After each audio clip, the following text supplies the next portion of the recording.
Hi guys, it's Rebecca. Thank you so much for joining me for today's video. As you can tell by the title of this video, it is going to be my finale for my Pelette Palette 2.0 challenge.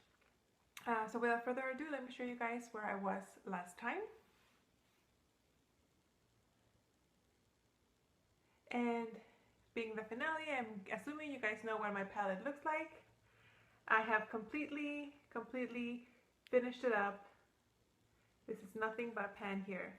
So I don't know what to say. I'm really surprised that I was able to finish this in such a short period of time. But yeah, I was able to do it. If you guys didn't see my introduction video, I called this my Pelette Palette 2.0 because at the beginning of the year I was working on another. Oh, sorry, I don't think I mentioned. This is the Hourglass Ambient Lighting Palette. This is what it is. And at the beginning of the year, I was working on the Hourglass Ambient Lighting Edit palette, which was a holiday palette for 2015.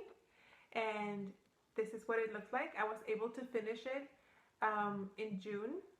It had a bronzer, 2 blushes, setting powder, a highlight, and then this one was dim light, which I used as a bronzer / contour because that's how it worked for me. So I used that up and I finished it in June, and then starting in July, I started on the Hourglass Ambient Edit palette. And this one had a bronzer, a highlighter, and then another pan of dim light, again, which I use as a bronzer / contour. I multitasked these palettes as much as I could.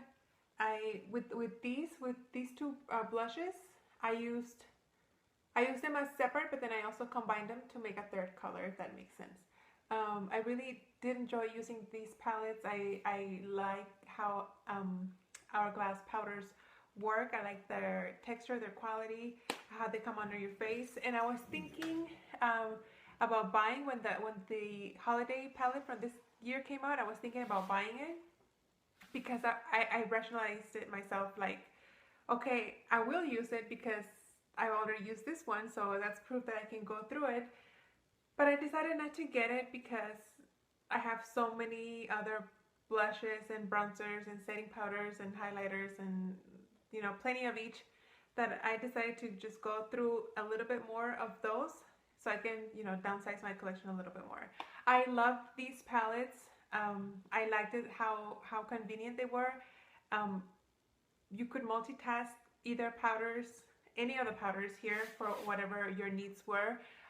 It's very convenient because you pull one thing and you can have 3 or 4 different things that you can use on your face on a daily basis. So very excited that I used these up, that I got my money's worth out of them.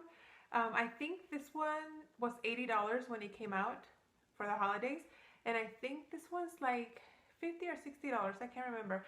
I don't know if this one's available still. If it is, I'll leave it in the description box. But yeah, guys, I am done with my Pelette Palette challenge.